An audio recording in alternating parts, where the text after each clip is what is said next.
আসসালামু আলাইকুম। একাদশ ও দ্বাদশ শ্রেণীর শিক্ষার্থীদের নারায়ণগঞ্জ কলেজের অনলাইন ক্লাসে স্বাগত জানাচ্ছি। বরাবরের মতো আজকেও আমি লেকচার শুরু করার পূর্বে তোমাদের কিছু ইনস্ট্রাকশন দিব যে তোমাদের এই ক্লাসটা কীভাবে ফুলফিল করবে। এই জন্য প্রথমে যে কাজটি করতে হবে, তোমাকে অবশ্যই ইয়ারফোন ব্যবহার করতে হবে এবং সাউন্ডে যদি কোনো সমস্যা হয় সেক্ষেত্রে তুমি তোমার রোটেশনটা অন করে নিলে সাউন্ডের প্রবলেমও থাকবে না, সাথে তোমার ফুল স্ক্রিনটা দেখতে একটু সুবিধা হবে। আমার ইনস্ট্রাকশন নিশ্চয়ই বুঝতে পারছো তোমরা। আর এর মধ্যে যদি কারো কোনো কারিগরি সমস্যা হয়, কেউ শুনতে না পারো বা ছবি যাচ্ছে না এরকম হয়, আমাকে কমেন্ট করে জানাবা। তবে তোমাদের যে বিষয়ে পড়ানো হবে সেই বিষয়ে যদি কোনো কমেন্ট থাকে সেক্ষেত্রে আমার আলোচনার শেষ অংশে তোমাদেরকে সুযোগ দেব, তোমরা সেই অংশে আমাকে কমেন্ট করে তোমাদের প্রবলেমগুলি জানাবে, আমি সেভাবে তোমাদেরকে সলভ করে দেব।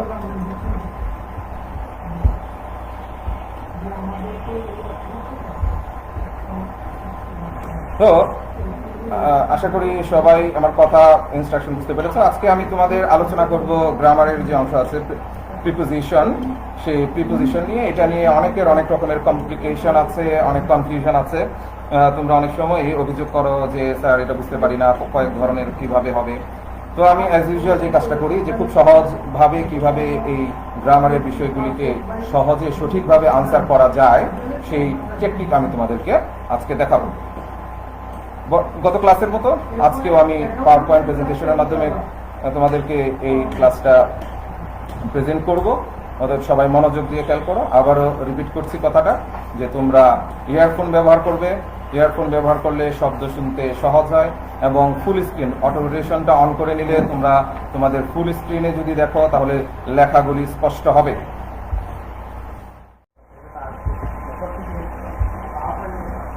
আমি আমার গ্রামারের অংশ বোঝানোর সময় বরাবর যে কাজটা করি যে তোমাদের পরীক্ষার প্রশ্নপত্র কেমন হবে সেই প্রশ্নপত্রের একটা নমুনা আমি উপস্থাপন করি। আজকেও তার ব্যতিক্রম হয়নি। স্যাম্পল কোশ্চেন দেয়া আছে এখানে। আমি যে লেজার পয়েন্ট আছে সেটা দিয়ে দেখাচ্ছি এখানে স্যাম্পল কোশ্চেন অফ প্রিপোজিশন। তো তোমাদের পরীক্ষা হলে এভাবেই ঠিক থাকবে প্রশ্নটা, complete the text with suitable prepositions. অর্থাৎ তোমার এখানে একটা প্যাসেজ দেয়া থাকবে, সেই প্যাসেজে তোমার কাজ হচ্ছে সঠিক যে প্রিপোজিশনটা আছে সেই প্রিপোজিশনটা বসাবে এবং এই ক্ষেত্রে তোমাদের জন্য ইনস্ট্রাকশন হচ্ছে কোনো প্রশ্ন উঠানোর প্রয়োজন নাই। এটা সাধারণত তোমাদের প্রশ্নপত্রের 2 নম্বরে আসে। এই ক্ষেত্রে তোমরা লিখবা হচ্ছে answer to the question number 2, তারপর ABCD থেকে যে পর্যন্ত লিখে তোমরা শুধু উত্তরটা লিখে আসবে। আমি আমার প্রথম যে ক্লাসটা ছিল তোমাদের পরীক্ষা প্রিপারেশনের ইনস্ট্রাকশন দেওয়ার পর সেখানেও কিন্তু এই বিষয়টা উল্লেখ করেছি যে প্রিপোজিশনে প্রশ্ন উঠানোর কোনো প্রয়োজন নাই। তোমরা শুধুমাত্র প্রশ্নটা ভালো করে বুঝে তারপর ABCD এরকম যে পর্যন্ত লিখে উত্তর করবা। দ্বিতীয় যে কথাটা আমি বলি সবসময় গ্রামারের ক্ষেত্রে, যে তুমি যদি অর্থ না বুঝো তাহলে কিন্তু কোনো কাজে আসবে না। তুমি যদি এই যে এখানে প্যাসেজটা দেয়া আছে, এই যে পর্যন্ত গ্যাপ আছে, এই পুরো প্যাসেজটা অর্থ যদি সুন্দর করে করতে পারো তাহলেই কিন্তু তোমাদের গ্রামার বুঝতে সুবিধা হবে।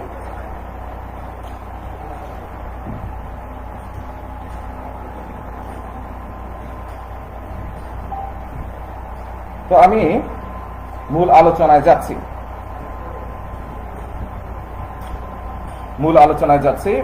তোমরা আমাকে শুনতে পাচ্ছ নিশ্চয়ই? একটু কমেন্ট করে জানাবা যে স্যার শুনতে পাচ্ছি, শব্দ স্পষ্ট হচ্ছে, সেটা আমাকে একটু কমেন্ট করে জানাবা।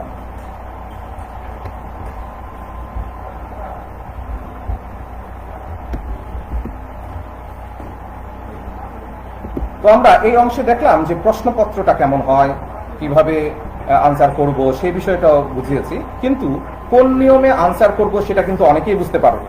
কোন নিয়মে আনসার করব সেই বিষয়টা আমি এখন তোমাদেরকে দেখাবো এবং প্রিপোজিশনের বেশ কয়েকটা ক্ষেত্র আছে, সেই ক্ষেত্রগুলি নিয়ে আলোচনা করব।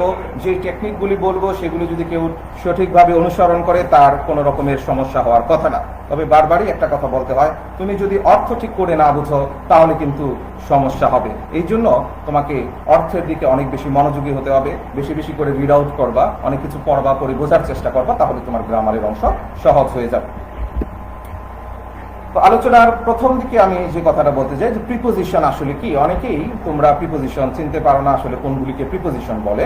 এই জন্য আমার এই প্রেজেন্টেশন বা এই স্লাইডটা দেখাচ্ছি। দেখো এখানে লেখা আছে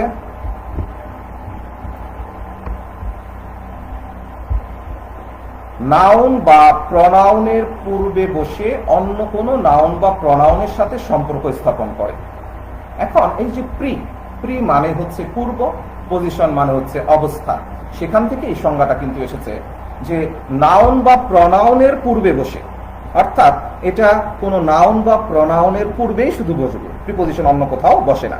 এই বিষয়টা কোড করো যে প্রিপোজিশন শুধু নাউন বা প্রনাউনের পূর্বে বসবে এবং অন্য কোনো নাউন বা প্রনাউনের সাথে সম্পর্ক স্থাপন করে এবং সেটা অন্য একটা বাক্যের অন্য আরেকটা নাউন বা প্রনাউনের সাথে একটা সম্পর্ক স্থাপন করবে, সেটাই হচ্ছে প্রিপোজিশন। আমরা এক্সাম্পলের মাধ্যমে বিষয়টাকে ক্লিয়ার করে নিচ্ছি। এখানে একটা এক্সাম্পল দেওয়া আছে, খেয়াল করো। হি has been suffering from fever. এখানে দুইটা বিষয় আছে, একটা হচ্ছে হি সাবজেক্ট আছে, ফিভার আছে অবজেক্ট, তাই না? এই ফিভার হচ্ছে এখানে নাউন। তো বলেছিলাম কোনো নাউন বা প্রনাউনের পূর্বে বসবে এবং অন্য কোনো নাউন বা প্রনাউনের সাথে সম্পর্ক স্থাপন করবে। এখানে হি হচ্ছে প্রনাউন, সাবজেক্ট আকারে আছে। এই প্রনাউনের সাথে এই যে এখানে ফিভার নাউনটা আছে, তার কি সম্পর্ক স্থাপন করছে খেয়াল করো। হি হ্যাজ বিন সাফারিং ফিভার যদি এইটুকু থাকতো তাহলে সে জ্বর ভোগে, অর্থটা হতো এরকম, সে জ্বর ভোগে। অর্থ বুঝতে পারছো? আমি প্রথমেই বলেছিলাম অর্থ না বুঝলে কিন্তু যতই কিছু শিখো কোনো লাভ হবে না, এই জন্য অর্থ বুঝতে হবে। He has been suffering fever, সে জ্বর ভোগে, এটা তো হলো না, সে জ্বরে ভোগে, এই যে রে কথাটা আসছে এই জন্যই কিন্তু এখানে ফ্রম শব্দটা এসেছে। তাহলে সে জ্বরে ভোগে এই কথাটা খেয়াল করো, হি এর সাথে এখানে জ্বরের একটা সম্পর্ক স্থাপন করেছে, এখানে যে ফ্রম যে প্রিপোজিশনটা আছে এই প্রিপোজিশনটা। এভাবেই আমরা প্রিপোজিশনকে ব্যবহার করব অর্থ বুঝে বুঝে। তো অনেকে আছে খুব সাদামাটা যে বিষয়টা আছে সেটা বুঝতে পারো না, যে লিস্ট অফ, এখানে একটু ভুল আছে, আমি কারেকশন করে নিচ্ছি।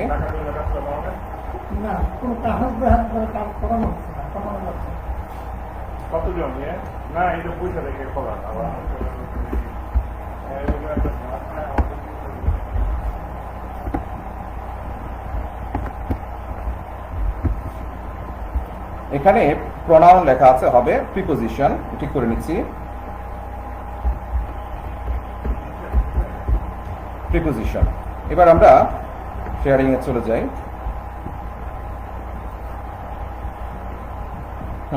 List of preposition. প্রিপোজিশন কত রকম হতে পারে, কোনগুলি হতে পারে অনেকে চিনতে পারো না, এই জন্য তোমাদের জন্য এই অংশটা আমি প্রেজেন্ট করছি। খেয়াল করে এখানে টু আছে, for, in, to, from, before, after, with ইত্যাদি এই জাতীয় শব্দগুলি হচ্ছে প্রিপোজিশন। এগুলিকেই আমাদের এই প্রশ্নে ব্যবহার করতে হবে। এবার আমরা জানবো যে কয় ধরনের প্রিপোজিশন আছে। আসলে এখানে আমি প্রিপোজিশনের প্রকার আলোচনা করব না, এখন আমি যে স্লাইডে যাব সেখানে আমাদের যে অংশগুলো এই পরীক্ষার যে এক্সারসাইজ আছে সেখানে চিন্তা করতে হবে, সেই অংশগুলোকে ধরে আমি একটা ধরন সাজিয়েছি বা টাইপ সাজিয়েছি, সেই টাইপে আমরা চলে যাচ্ছি। এখানে খেয়াল করো, বলা আছে টাইপস অফ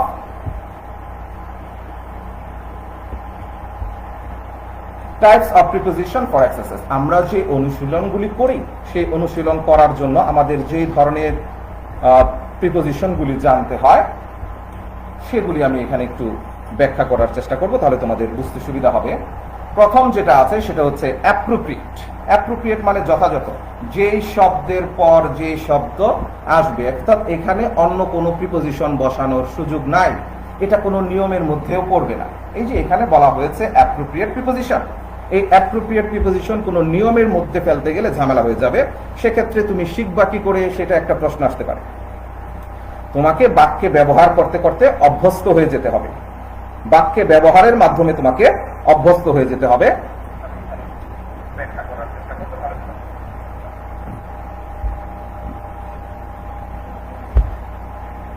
তো খেয়াল করো এখানে হ্যানকার, আফটার, এই যে এখানে হ্যানকার শব্দটা আছে এরপর অন্য কোনো প্রিপোজিশন বসানো যাবে না, এখানে আফটারই বসাতে হবে। এখানে আফটার ছাড়া আর কিছু বসানো যাবে না, এটাকেই বলা হচ্ছে অ্যাপ্রোপ্রিয়েট। এখন এটা যদি কেউ না জানে সে ডেফিনেটলি ভুল করে আসবে। একজন মনে করো অনেক ইংরেজি জানে কিন্তু তার কোনো লাভ হবে না যদি সেই এই অ্যাপ্রোপ্রিয়েট যে প্রিপোজিশনগুলি আছে সেগুলি না জানে। আমি আস্তে আস্তে আলোচনা করব, যদি এক ক্লাসে আমি আজকে শেষ করতে না পারি আমি পরবর্তী ক্লাসে এটার উপরই আলোচনা করব। অতএব খুব মনোযোগ দিয়ে ধীরে ধীরে বোঝার চেষ্টা করো কিভাবে হচ্ছে। এরপর আরেকটা শব্দ ব্যবহার করেছি, অ্যানোয়েড উইথ। এই অ্যানোয়েড শব্দের সাথে উইথ শব্দটা যায়, এটাও অ্যাপ্রোপ্রিয়েট। এখানে তোমার অন্য কোনো শব্দ বসানোর সুযোগ নাই, এটা তোমাকে জানতেই হবে। এখন এই অ্যাপ্রোপ্রিয়েট গুলি কিভাবে জানবো? আমি আগেই বলেছি যে তোমাকে অনেক বেশি এক্সারসাইজ করতে হবে। বোর্ডের যে প্রশ্নগুলি আছে সেগুলি বেশি বেশি করে এক্সারসাইজ করো, তোমাদের টেস্ট পেপারের যে অংশগুলি আছে সেখান থেকে এক্সারসাইজ করো, দেখবা যে আস্তে আস্তে এই অ্যাপ্রোপ্রিয়েট প্রিপোজিশনগুলি তোমার আয়ত্তে চলে আসছে।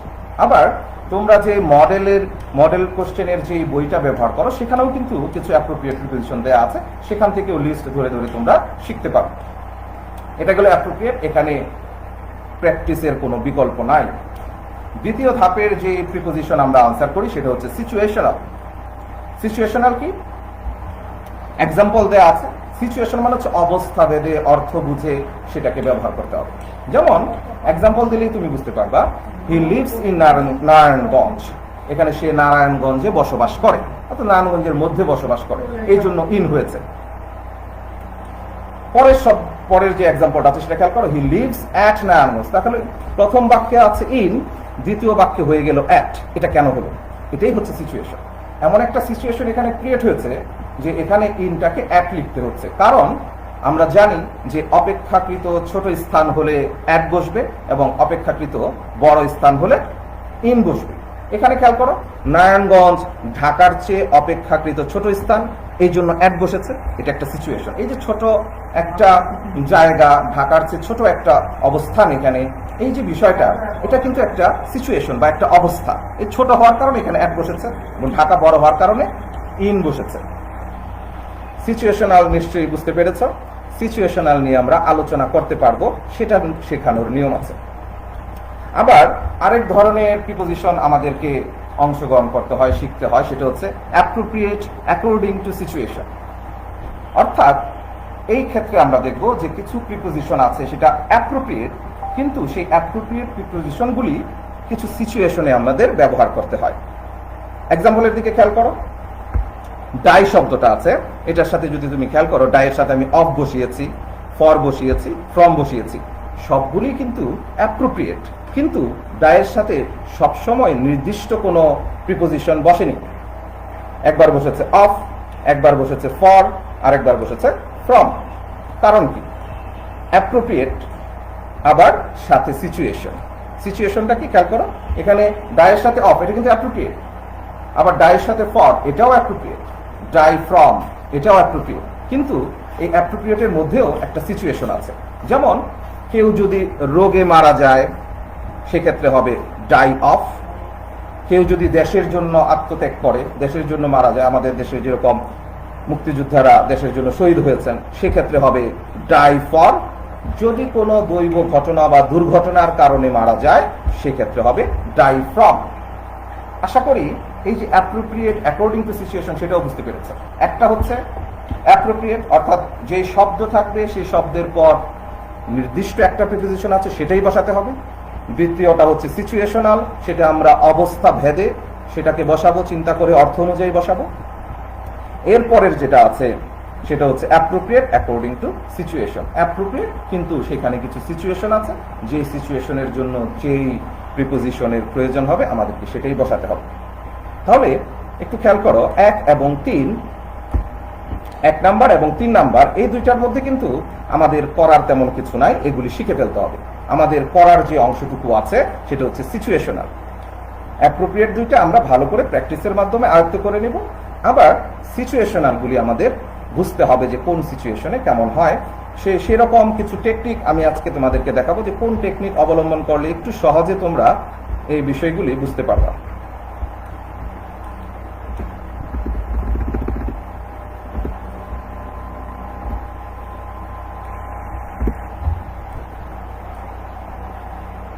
এখানে খেয়াল করো, আমি একটা টেকনিক এখানে দেখাচ্ছি। বিভক্তির সাহায্যে প্রিপোজিশন নির্ণয়। অর্থাৎ এখানে আমি প্রিপোজিশন যে সিচুয়েশনালের যে অংশটুকু সেই অংশটুকু আলোচনা করছি। বাংলা তোমরা অবশ্যই পড়েছ, বিভক্তিগুলি তোমাদের জানা আছে, জানা না থাকলে সেটাও আজকে জেনে যেতে পারবে, এবং এই বিভক্তি ব্যবহার করে কিভাবে প্রিপোজিশন আমরা নির্ণয় করতে পারি সহজ উপায়ে সে বিষয়টা শেখাবো। তো আমরা জানি যে 7 ধরনের বিভক্তি আছে।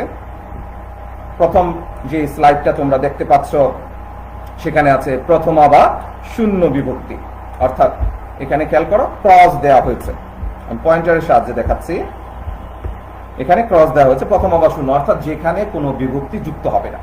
এক্ষেত্রে তোমাদের একটু মনে রাখতে হবে, বাংলার বিভক্তি যুক্ত হয় শব্দের শেষে, আর ইংরেজির প্রিপোজিশন যুক্ত হয় শব্দের পূর্বে। তো এখানে খেয়াল করো, আই প্লে ফুটবল, এখানে কিন্তু কোনো আমি উত্তর বসাই নাই, গ্যাপই রেখে দিয়েছে, এখানে কোনো উত্তর বসানোর প্রয়োজন নাই। কারণ কি, আমরা বলেছি যে অর্থ করার মাধ্যমে আমরা গ্রামার নির্ণয় করব, এবং এই বিভক্তির মাধ্যমে সে অর্থটা কেমন হয় সেটা খেয়াল করো। আমি এর সাথে কোনো কিছুই কিন্তু যুক্ত হয় না। ক্রস, ফুটবলের সাথেও কোনো কিছু যুক্ত হয় না, মানে কি প্রথমা বা শূন্য, অর্থাৎ শূন্য যুক্ত হয়েছে, অন্য কোনো কিছুই যুক্ত হয় না। কোনো কিছু যুক্ত না হলে প্রিপোজিশন বসানোর প্রয়োজন নাই। আরেকবার বলছি, কোনো কিছু যুক্ত হলে প্রিপোজিশন বসানোর প্রয়োজন নাই। আই প্লে ফুটবল, আমি ফুটবল খেলি, এখানে ফুটবলের সাথেও কোনো বিভক্তি যুক্ত হয় না, এই জন্য আমি এখানে কোনো প্রিপোজিশনও বসাবো না। আশা করি প্রথম আবার শূন্য যেটা সেটা বুঝতে পেরেছ, যে বিভক্তি যেহেতু নাই, প্রিপোজিশনও নাই। সহজে মনে রাখবা, বিভক্তি নাই, প্রিপোজিশনও নাই। এরপর দ্বিতীয়া তোমরা জানো, বাংলা টিচাররা খুব ভালো করে নিশ্চয়ই পড়িয়েছেন, যে কে, রে, প্রতি, দিকে, এগুলি আমরা বিভক্তির মধ্যে পাই। কে, রে, প্রতি, দিকে, এরকম বিভক্তিগুলি পাই আমরা। তো এখানে কোন অংশগুলি কাজে লাগছে দ্বিতীয় বিভক্তির সেটা খেয়াল করো। প্রতি এবং দিকে, এই দুইটাই একটু বেশি কাজে লাগে, প্রতি এবং দিকে। এখানে এক্সাম্পলের দিকে খেয়াল করো, তাহলে বুঝবা যে এই দুইটা কেন বেশি কাজে লাগছে। যেমন he is going dash school, এখানেও কিন্তু একটা সম্পর্ক স্থাপন হচ্ছে, শি এর সাথে স্কুলের একটা সম্পর্ক স্থাপন হচ্ছে। এখন আমরা এটাকে কোনো একটা প্রিপোজিশন দিয়ে সেটাকে স্পষ্ট করব। তাহলে বলেছিলাম যে বাংলা অর্থ করতে পারলেই এই বিভক্তির সাহায্যে প্রিপোজিশন নির্ণয় করা সম্ভব হবে। এই প্রিপোজিশনের জন্য কিন্তু অর্থ মোটামুটি থেমে থাকে না, আমরা কিন্তু অর্থ করে ফেলতে পারি। যেমন he is going to school, সে স্কুলে যাচ্ছে হবে, এখানে যাই লিখেছে, আমি কারেকশন করে দিচ্ছি। এখানে কারেকশনটা বুঝে নাও, কারেকশন করার প্রয়োজন না, সে স্কুলে যাচ্ছে, ঠিক আছে। এখানে টাইপিং এ ভুল আছে, যাই হয়েছে, এখানে হচ্ছে সে স্কুলে যাচ্ছে। এখানে খেয়াল করো, স্কুলটা কিন্তু একটু চেঞ্জ হয়ে গেছে, স্কুলটা কিন্তু স্কুল না, স্কুলে হয়ে গেছে, তার মানে স্কুলের দিকে। তাহলে আমাদের দ্বিতীয় যে বিভক্তি আছে দিকে হলে আমরা কি বসাবো, টু। অর্থাৎ দ্বিতীয় বিভক্তির যে উচ্চারণগুলি আছে সেগুলি থাকলে আমরা টু বসাবো। তাহলে স্কুলের দিকে যাচ্ছে, সেটাই তো বোঝাচ্ছে। এইভাবে অর্থগুলিকে বুঝতে হবে, কোন রকম তর্ক বিতর্ক করলে শেখা যাবে না যে স্যার স্কুলে আছে, এখানে তো দিকে কথাটা নাই। এটা হচ্ছে সিচুয়েশন বুঝতে হবে, কারণ আমি সিচুয়েশনাল প্রিপোজিশনই বোঝাচ্ছি। তাহলে সে স্কুলের দিকে যায়, এই জন্য হবে টু। কারণ কি, টু কেন বসলো এটা প্রশ্ন করো। আমি তো তোমাদের নিয়ম দিয়েই দিয়েছি যে দ্বিতীয় বিভক্তির যে উচ্চারণগুলি আছে সেগুলি পেলে আমরা টু বসাবো, এই জন্য আমরা হি ইজ গোয়িং টু স্কুল, এখানে উত্তর হবে টু। সরি, এরপরেরটা আছে, খেয়াল করো, আল্লাহ ইজ কাইন্ড আস, এটা আছে না, আল্লাহ আমাদের প্রতি দয়াশীল। আমরা কিন্তু বলি না আল্লাহ আমাদের দয়াশীল, আমরা কি বলবো, আমাদের প্রতি। আমরা যদি বাক্যটাকে বাংলায় কমপ্লিট করতে পারি তাহলেই বিভক্তির এই টেকনিকটা তোমাদের কাজে লাগবে। এই জন্য এটাকে একটু খেয়াল করার চেষ্টা করবে। আল্লাহ ইজ কাইন্ড টু আস, আল্লাহ আমাদের প্রতি দয়াশীল। এখানে কি আছে, প্রতি আছে, প্রতি থাকার কারণে কি হয়েছে, টু হয়েছে। আল্লাহ আমাদের প্রতি দয়াশীল, আল্লাহ ইজ কাইন্ড টু আস, এই প্রতি থাকার কারণে এখানে টু বসেছে। আশা করছি 1 এবং 2 দুইটা বুঝেছ। আবার তো শেয়ার করে দেওয়া হবে, তোমরা রিপিট করে করে সেগুলো শুনে শিখে ফেলতে পারবা। তাহলে আমরা কি শিখলাম, যে দ্বিতীয় বিভক্তির যে উচ্চারণগুলি আছে সেগুলি যদি বাংলায় বসে সেক্ষেত্রে আমরা বসাবো টু। এবার যে অংশটাতে ছিলাম আমরা, তৃতীয়া বিভক্তি হলে বলেছি উইথ এবং বাই বসবে। অ্যাজ ইউজুয়াল যেটা আমাদের হয় যে বস্তুর ক্ষেত্রে হবে উইথ, ব্যক্তির ক্ষেত্রে হবে বাই। খেয়াল করেছো নিশ্চয়ই? তো এখানে যে বিষয়টা হলো যে আমরা বললাম যে ব্যক্তির ক্ষেত্রে হবে বাই, বস্তুর ক্ষেত্রে হবে উইথ। তাহলে মধু হচ্ছেন একজন ব্যক্তি, তার পূর্বে প্রিপোজিশন বসেছে, এই জন্য হয়েছে বাই, এবং স্টিক হচ্ছে একটা বস্তু, এই জন্য তার পূর্বে বসেছে উইথ। আমার যে আগের কথাটা ছিল তৃতীয়া বিভক্তি বোঝানোর ক্ষেত্রে, সেখানে একটু কারেকশন ছিল, যারা এইমাত্র জয়েন করছো বা পরবর্তীতে যারা শুনবা তাদের জন্য বলে রাখছি, একটু কারেকশন ছিল। সেখানে উইথ হবে হচ্ছে বস্তুর জন্য, বাই হবে হচ্ছে ব্যক্তির জন্য। টাইপিং এ ভুল ছিল, এরকম হতেই পারে, এগুলিকে স্বাভাবিকভাবে নিতে হবে। তো আশা করি এক্সাম্পল থেকে বুঝেছ যে তৃতীয় বিভক্তি হলে কি করতে হয়। লাঠি এটা হচ্ছে বস্তু, এই জন্য হচ্ছে উইথ, মধু ব্যক্তি, এর জন্য হচ্ছে বাই। এবার আমরা চতুর্থী বিভক্তিতে আসি। কে রে, এটা হচ্ছে চতুর্থ, দ্বিতীয়ার ন্যায় অনেক সময় বলে, তাই না? চতুর্থী হচ্ছে দ্বিতীয়ার ন্যায়, কে রে। তবে কে রে শব্দটাকে আমরা নিব না, আমরা হচ্ছে জন্য বা নিমিত্তে এই জাতীয় শব্দগুলি যখন ব্যবহার করব, মূলত ধরে নাও যে জন্য যে শব্দটা আছে সেটাই আমরা নিব, এবং জন্য যে প্রিপোজিশনটা ব্যবহার হবে সেটা হচ্ছে ফর। এখানে কি হবে? ফর। অর্থাৎ যখন জন্য কথাটা আসবে চতুর্থী বিভক্তির মধ্যে, তখন সেটা হবে for. I was waiting dash the day. কোন একটা দিনের জন্য অপেক্ষা, বাংলা অর্থের দিকে খেয়াল করো। আমি এই দিনটির জন্য অপেক্ষা করছিলাম, আমি এই দিনটির জন্য অপেক্ষা করছিলাম। এই যে জন্য কথাটা আসছে, অর্থাৎ চতুর্থ বিভক্তির, আমি কিন্তু পয়েন্টার দিয়ে দেখিয়ে দিচ্ছি যে আমাদের মূলত চতুর্থ বিভক্তির জন্য যে শব্দটা আছে এটাই ম্যাক্সিমাম সময় কাজে লাগবে, এবং জন্য কথাটা আসলেই হবে ফর। চতুর্থীও নিশ্চয়ই বুঝেছ, জন্য আসার কারণে ফর হয়েছে। এবার আমরা পরবর্তী ধাপে চলে যাই।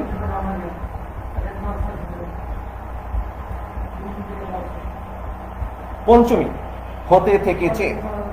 হতে থেকেছে এটা হচ্ছে পঞ্চমী, এবং এই পঞ্চমীটা একটু গুরুত্ব সহকারে বুঝতে হবে। অনেকে কিন্তু কনফিউজড হয়ে যাবে, অনেকে আর্গুমেন্ট করতে যাবে, সেই কনফিউশনের জায়গাগুলো আমি দূর করে দেব। যে হতে থেকেছে এই জাতীয় শব্দ যখন আমরা বাংলা অর্থের পেয়ে যাব, তখন আমাদের বসাতে হবে from, since, then. From, since, then. খেয়াল করেছো নিশ্চয়ই? ফ্রম, সিন্স, দেন, এই তিনটা বসবে। ফ্রম অর্থ হচ্ছে হতে, সিন্স হচ্ছে থেকে, আর দেন অর্থ হচ্ছে চেয়ে। ফ্রম নিয়ে কারো কোনো অভিযোগ নাই। অনেকেই অভিযোগ করবে সিন্স এবং দেন নিয়ে, এগুলিকে আবার প্রিপোজিশন কিনা। অবশ্যই প্রিপোজিশন, যদি সেটা প্রিপোজিশনের কাজ করে। সিন্স এবং দেন অন্যান্য অর্থে বসতে পারে, তবে যখন প্রিপোজিশন আকারে বসবে তখন সেটা কিন্তু অন্য আর একটা নাউন বা প্রনাউনের সাথে সম্পর্ক স্থাপন করবে। এবং হতে থেকেছে এই অর্থগুলি প্রকাশ পেলে যখন আমরা এই সিন্স বা দেন ব্যবহার করি বা ফ্রম ব্যবহার করি, তখন সেটা কিন্তু প্রিপোজিশনই হয়ে যায়। এক্সাম্পলে আসো।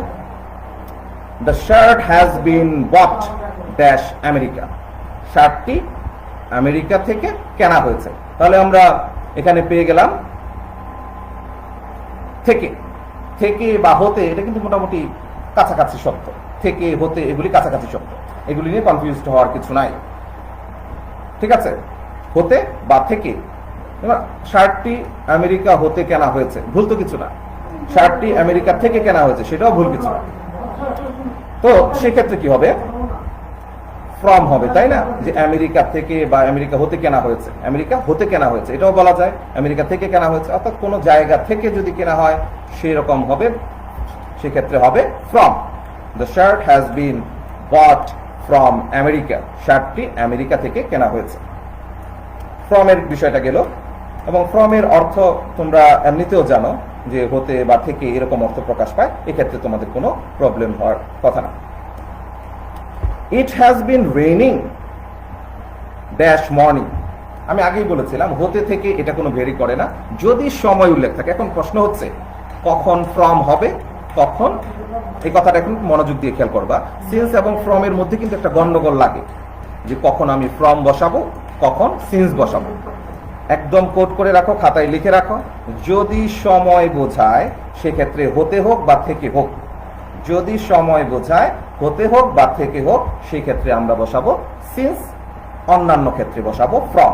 আই রিপিট, যদি সময় বোঝায় হতে বা থেকে এই অর্থে তখন সেটাকে বসাবো সিন্স, অন্যান্য ক্ষেত্রে বসাবো ফ্রম। তাহলে ফ্রম এবং সিন্সের যে কনফিউশন আছে সেটাও আশা করি দূর হয়ে গেছে।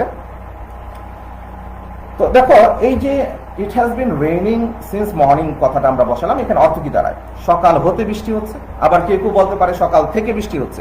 হতে বা থেকে নিয়ে ডিফার করার কিছু নাই। আমি বারবার কথাটা রিপিট করছি এই কারণেই যে তোমরা কনফিউজড হয়ে যাও, হতে হলে কি হবে, থেকে হলে কি হবে। আমি আরেকবার বলে দিচ্ছি, যদি সময়কে ইন্ডিকেট করে তাহলে হবে সিন্স, অন্যান্য ক্ষেত্রে হবে ফ্রম।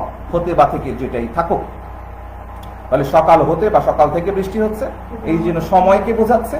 থেকে আসছে কথাটা, এখানে বিভক্তি এসেছে হতে বা থেকে, এই জন্য আমরা সিন্স ব্যবহার করেছি। It has been raining since morning, সকাল থেকে বৃষ্টি হচ্ছে। এরপর দেন, যেটা অনেকে দেন কিভাবে প্রিপোজিশন সেটা নিয়ে অনেকে প্রশ্ন তোলে, তাদের জন্য এখানে এই বিষয়টা ক্লিয়ার হবে। দেখবা, মিতার সাথে এখানে রিতার একটা সম্পর্ক বোঝাচ্ছে। নাও আরেকটা নাউনের সাথে সম্পর্ক স্থাপন করেছে এবং সেখানে বসেছে দেন। যেহেতু নাউন আরেকটা নাউনের সাথে সম্পর্ক স্থাপন করেছে এই দেন শব্দটার মাধ্যমে এবং নাউনের পূর্বে বসেছে, এটা কিন্তু প্রিপোজিশন। এটা হচ্ছে যুক্তিকর। এবার অর্থগতভাবে আসি, মিতা রিতার চেয়ে ভালো। এখন দেন কখন বলবে? যদি তুলনা বোঝায় একটা নাউন বা প্রনাউনের সাথে অন্য কোনো নাউন বা প্রনাউনের, সেটা সিঙ্গুলার হোক প্লুরাল হোক, যদি তুলনা বোঝায় সেক্ষেত্রেই বুঝবে দেন। তো মিতা রিতার চেয়ে ভালো, এখানে তুলনা বোঝাচ্ছে, এই জন্য বসেছে then. Mita is better than Rita, অর্থ কি হলো? মিতা রিতার চেয়ে ভালো। তাহলে এটা তোমাদের পঞ্চমী বিভক্তিও শেষ হয়ে গেল। এরপর আমরা যাব ষষ্ঠী এবং সপ্তমী দিয়ে আজকে আলোচনার শেষ অংশে চলে যাবো আশা করছি। ষষ্ঠী হচ্ছে র এর। র এর হলে, অর্থাৎ বাংলায় অর্থে যখন, বাংলা অর্থে যখন আমরা বিভক্তি পাবো র বা এর, তখন আমরা বসাবো এই অফ।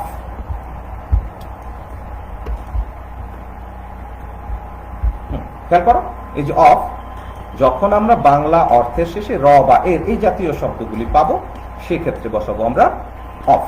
দেখো, ঢাকা বাংলাদেশের রাজধানী, Dhaka is the capital dash Bangladesh. বলেছিলাম যে প্রিপোজিশনের জন্য অর্থ করা খুব বেশি কঠিন হয় না।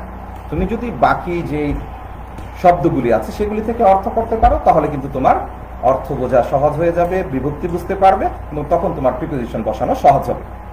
ঢাকা বাংলাদেশের, এখানে কিন্তু বাংলাদেশটা আর বাংলাদেশ রয় না, খেয়াল করো, র এসেছে। বাংলাদেশের এর বলো আর র বলো দুইটাই কিন্তু এসেছে। বাংলাদেশের এর, খেয়াল করো শেষের উচ্চারণটা এর। তাহলে এই ষষ্ঠী বিভক্তি আমরা পেয়ে গেছি অর্থ করে, এই জন্য বসবে অফ। এটা নিয়ে আর কোনো সন্দেহের অবকাশ নাই, র বা এর হলে অফ বসবে। তবে বারবারই যে কথাটা বলতে হচ্ছে, অর্থ না করতে পারলে, তুমি যদি মাতৃভাষায় ভালো না হও, তুমি শুদ্ধ বাংলা লিখতে পারবে না, ইংরেজি লিখতে পারবে না। তোমার মাতৃভাষায় যদি দখল না থাকে, তুমি যদি বাংলাই ভালো করে না বলতে পারো, শুদ্ধভাবে বলতে না পারো, তাহলে কিন্তু ইংরেজি বলা কঠিন হয়ে যাবে। আমরা কিন্তু মনের অজান্তেই ইংরেজি বলছি ঠিকই, কিন্তু আমাদের যে মাতৃভাষা আছে ট্রান্সলেশন করছি কিন্তু সেই ভাষায়। এই বিষয়টা মাথায় রাখতে হবে। এবার আসে লাস্ট যে আজকের বিভক্তি, সেটা হচ্ছে সপ্তমী। অ এতে এই শব্দগুলি যখন বলবে তখন আমরা ইন বা অ্যাট বসাবো। এটা আমি উদাহরণের শুরুতেই দেখিয়েছিলাম। We live at Narayanganj in Dhaka. তাহলে অর্থটা কি দাঁড়ালো? এখানে অর্থটা লিখি নাই, জাস্ট শুনে নাও যে আমরা ঢাকা, অপেক্ষাকৃত ছোট স্থান বোঝাচ্ছে, নারায়ণগঞ্জ এই জন্য বসেছে অ্যাট। খেয়াল করেছে নিশ্চয়ই যে অপেক্ষাকৃত ছোট স্থান হলে বলেছিলাম বসবে অ্যাট, এবং অপেক্ষাকৃত বড় স্থান হলে বসবে ইন। আমি নারায়ণগঞ্জে বসবাস করি, নারায়ণগঞ্জ এই কথাটা বলেছি, এই যে এ পেয়েছ, নারায়ণগঞ্জে এই জন্য বসেছে অ্যাট, অপেক্ষাকৃত ছোট স্থান, ইন ঢাকা, ঢাকার। এটা অবশ্য স্বাভাবিক অর্থে বসেছে। তারপরে যদি আমরা এটাকে অর্থ করতে চাই, ঢাকাতে অবস্থিত নারায়ণগঞ্জে আমরা বসবাস করি, এটাকে যদি আমরা শুদ্ধভাবে অর্থ করতে চাই তাহলে হবে কি? ঢাকাতে অবস্থিত নারায়ণগঞ্জে আমরা বসবাস করি। অর্থাৎ ঢাকাতে, খেয়াল করো পয়েন্টের দিকে, ঢাকাতে অবস্থিত নারায়ণগঞ্জে আমরা বসবাস করি। দুইটা প্রিপোজিশন আসলে অনেক সময় অর্থ ক্ষেত্রে সমস্যা হতে পারে, সেটা নিয়ে কনফিউজ হওয়ার কিছু না। তোমরা চেষ্টা করবা যে বোঝার জন্য। আর যে বিষয়টা আমি বলে দিয়েছি সপ্তমীর ক্ষেত্রে যে প্রবলেমটা হতে পারে তোমাদের, যে দুইটা প্রিপোজিশন যেহেতু এসেছে, সেক্ষেত্রে তো আমি বলে দিয়েছি যে অপেক্ষাকৃত ছোট স্থান হলে অ্যাট হবে, অপেক্ষাকৃত বড় স্থান হলে ইন হবে। এটা আসলে একটা টেকনিক। যারা কনফিউজড হয়ে যাও তারা পরীক্ষার হলে তো আর সুযোগ দেয়, তখন এই কথাগুলি যদি তুমি মনে করো সিচুয়েশনালের ক্ষেত্রে, তখন কিন্তু এটা তোমার জন্য অনেকটাই সহজ হয়ে যাবে আনসার করা। তো এই পর্যায়ে আমি তোমাদের কাছ থেকে একটু শুনতে চাই যে আমি যতটুকু আলোচনা করলাম অতটুকুর উপর কারো কোনো প্রশ্ন আছে কিনা আমি অপেক্ষা করছি তোমাদের প্রশ্নের জন্য। বিভক্তির সাহায্যে প্রিপোজিশন নির্ণয় এবং appropriate, situational, appropriate according to situational যে বিষয়গুলি আলোচনা করেছি, সেখানে কারো কোনো প্রশ্ন আছে কিনা? প্রশ্ন থাকলে সেই প্রশ্নটাও আমাকে করো। আর যদি কোনো প্রশ্ন না থাকে, যদি বুঝে থাকো কথাগুলি, তাহলে সেই ক্ষেত্রে নো কমেন্ট লিখো বা নো প্রবলেম লিখো, তাহলে আমি বুঝে যাব। আমি অপেক্ষা করছি তোমাদের কমেন্টের জন্য।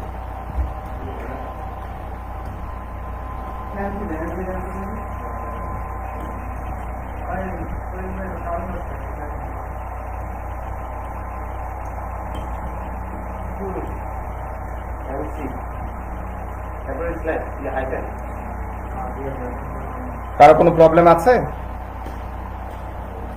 যদি প্রবলেম থাকে জানাও, প্রবলেম না থাকলে সেটাও জানাও আমাকে।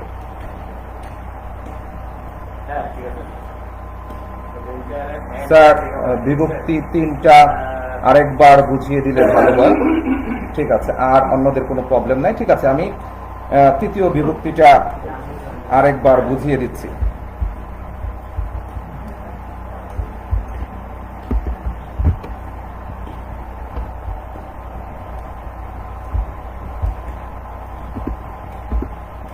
হ্যাঁ, তৃতীয় বিভক্তিটা, এটার মধ্যে একটা কনফিউশন সৃষ্টি হয়েছিল। তৃতীয় বিভক্তিতে একটা কনফিউশন সৃষ্টি হয়েছিল টাইপিং এর ভুলের কারণে, এই জন্য সেটাকে আরেকবার আমি ক্লিয়ার করে দিচ্ছি। এখানে আমরা জানি যে দ্বারা দিয়া কর্তৃক, এটা হচ্ছে তৃতীয় বিভক্তি। তৃতীয় বিভক্তি এরকম দ্বারা দিয়া কর্তৃক যে কথাগুলি আছে, এগুলি যদি আমরা বাংলা অর্থে পাই, সেক্ষেত্রে আমরা বসাবো উইথ অথবা বাই। প্রণীতা, তোমার সমস্যা ছিল, একটু খেয়াল করো, অন্যরাও খেয়াল করো। এটা নিয়ে একটু প্রবলেম ছিল, এটা আমি সলভ করে দিচ্ছি। উইথ বসাবো অথবা বাই বসাবো। এখন প্রশ্ন হচ্ছে কখন উইথ বসাবো, কখন বাই বসাবো। যদি বস্তু হয়, অর্থাৎ অর্থ প্রকাশ পেয়েছে, দ্বারা দিয়ে কর্তৃকের কোনো একটা অর্থ প্রকাশ পেয়েছে, যদি বস্তু হয় সেক্ষেত্রে হবে উইথ, যদি ব্যক্তি হয় সেক্ষেত্রে হবে বাই। এই কথাটা নিশ্চয়ই বুঝেছ। প্রণীতা, আমাকে কমেন্ট করতে থাকবা, তুমি যদি বুঝে না থাকো এরপর, যদি বুঝে থাকো সেটা কমেন্ট করো। এক্সাম্পলের দিকে দেখো, the snake was beaten by Madhu. এখানে মধুর দ্বারা বোঝাচ্ছে বা মধু কর্তৃক বোঝাচ্ছে, মধু কর্তৃক বা মধুর দ্বারা বোঝাচ্ছে। এখন বিষয় হচ্ছে এই দ্বারা দিয়ে কর্তৃক এর যে কোনোটা হলেই আমরা উইথ বা বাই বসাবো। এখন মধু যেহেতু ব্যক্তি, এক্ষেত্রে বসবে হচ্ছে বাই। কারণ আমাদের খেয়াল করো এখানে লেখা আছে বাই কখন বসবে, যদি ব্যক্তি থাকে। যেহেতু মধু ব্যক্তি, এই জন্য মধুর পূর্বে বাই বসেছে। কি দিয়ে আঘাত করেছে? স্টিক দিয়ে। স্টিক হচ্ছে বস্তু।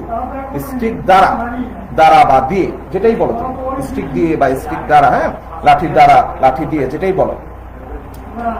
যেহেতু এটা বস্তু, এই জন্য হয়ে গেছে উইথ, লিখেছি with a stick. The snake was beaten by Madhu, Madhu ব্যক্তি, এই জন্য বাই। স্টিক হচ্ছে বস্তু, এই জন্য হয়েছে উইথ।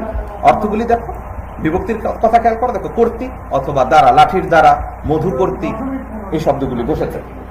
প্রণীতা, এখন কি তোমার কোনো প্রবলেম আছে? প্রণীতার আর কোনো প্রবলেম আছে? কমেন্টস আছে? আর অন্য কারো যদি কোনো প্রবলেম থাকে সেটাও জানাতে পারো। এখানে শিথি লিখেছে প্রবলেম নাই, অন্যরাও এরকমই লিখছ। যদি প্রবলেম না থাকে, যাক আলহামদুলিল্লাহ।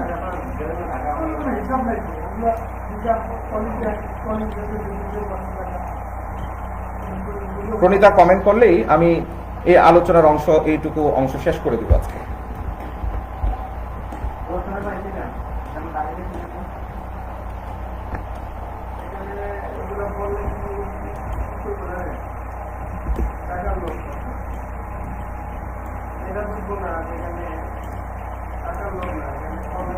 প্রণীতা কমেন্ট করো যে তুমি কি তৃতীয় বিভক্তিটা বুঝেছো কিনা।